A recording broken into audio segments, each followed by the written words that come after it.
Alright, guys, Bronx Boozer, and today we're going to be talking about the horror movie Baskin. Now, if I'm corrected, this movie came out last year in 2015 in Turkey. This is a Turkish horror movie.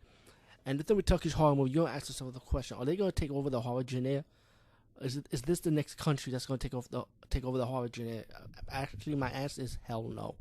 But back in the days, I remember watching Turkish horror movies or Turkish movies in general. They're mostly known for remaking Hollywood movies, like what else is new in different countries now these days.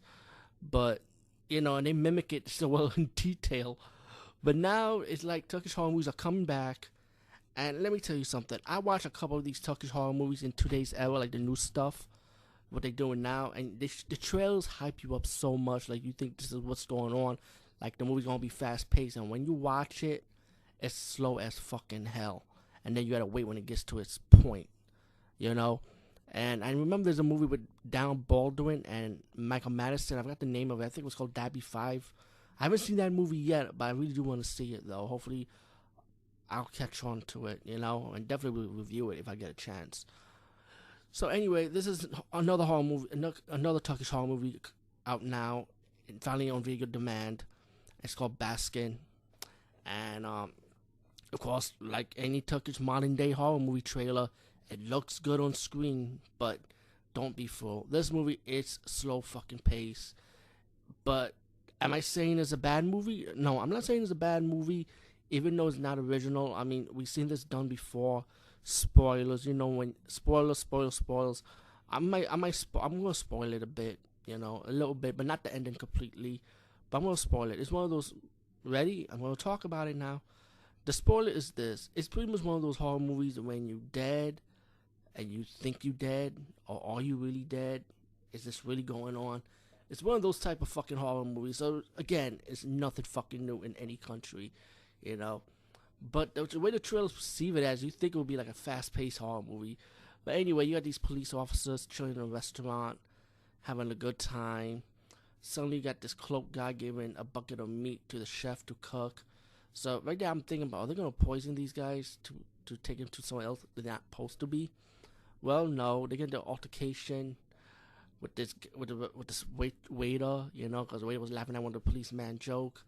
They left, they driving off, they see things, and they kind of hit somebody, but they want to know what they hit.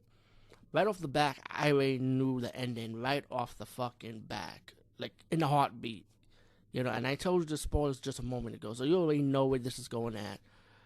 But then, it was kind of slow to get to that point, like, I feel like 46 minutes, they finally got out of the car, they go into this house, because they got called in to check something going on. Once they walk through the house, they start seeing these weird figures, these human, like one review. I did read a non-spoiler review for this. One guy saying this is like Suspiria meet Hellraiser. If Hellraiser was a little bit realistic, I would probably say it would probably be this movie. I gotta be honest with you, probably. But first of all, I do like the soundtrack for this movie. It's really good. As for the Suspiria part, I can see why the reviewers say Suspiria, because the lighting and the special effects of the background, like the special effects, it's kind of low. You see a little bit of colorful lighting, a little bit of it, not too much, but it kind of like had a little Suspiria moment, with dream sequences and stuff. The way it's set up, I thought it was pretty well done. The direction of this movie was good. Again, I'm not saying it's a bad movie, but I'm also saying it's nothing new. That's what I'm trying to say. But anyway, we fast forward. You guys see the police officers seeing these different figures. They like dead bodies and people fucking each other, like it's like orgies, I would say, probably in their own way, And then we get to the part when they all get captured and tied up to a pillar, and we get to see the torturer of hell. And oh my fucking god! When I saw the torturer of hell, when he took off the cloak, I said to myself, holy shit, it's fucking Frieza from Dragon Ball Z. People, I kid you fucking not. If Dragon Ball Z was a live fucking action movie and they want to do Frieza, this motherfucker could play Frieza to the point. He looked like fucking Frieza. I'm not fucking lying. if Frieza was in the human form, it would look like this motherfucker. Guys, I am not fucking kidding you. See Baskin for that reason too. Like, you know, right? Frieza's the ruler of, he's the torturer of hell. So anyway, so the torturer, right? We call him Frieza anyway. Frieza, the torturer of hell, torturing these police officers one by one, and he's telling the youngest police officer when he gets to his body next, that open your heart. You can see through. You know, like I don't understand that much of it, but I can tell you that the torturer got to the point. Frieza, his name is not Frieza though, but I'm just saying. He said, "You carry hell with you all the time." You know, we just had to be companions to take you there, pretty much. And when the death scenes on one of the police officers that raised this young boy killed him, you get to another dream sequence with the boy, with the young police officer talking to his adopted uncle, pretty much, the uncle that adopted him, excuse me.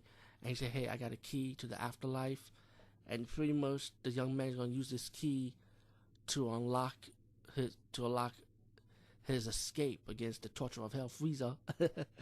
And of course, he makes his escape. He's going to the road, running to the road. So that's when you say he's free. He escaped. He escaped the hell, you know, pretty much. But then when he was running to the road, and you remember the part when I told you that the police car hit someone? Well, it's pretty obvious what the ending was. So, hey, like I said, it was so predictable in this movie. But all in all, I mean, it does have good points. You got a guy that looks like Frieza from Dragon Ball Z. Yeah, Frieza. Good soundtrack. Good lighting for this movie. Good direction the way it was going. But the story was predictable. It wasn't nothing new. Very slow pace. Again, I'm not saying it's a bad movie, but will I see it again? No, because I don't feel like this movie has the replay value for me to see it over and over again, you know. But I say, hey, just check it out one time, and, you know, tell your friends about it.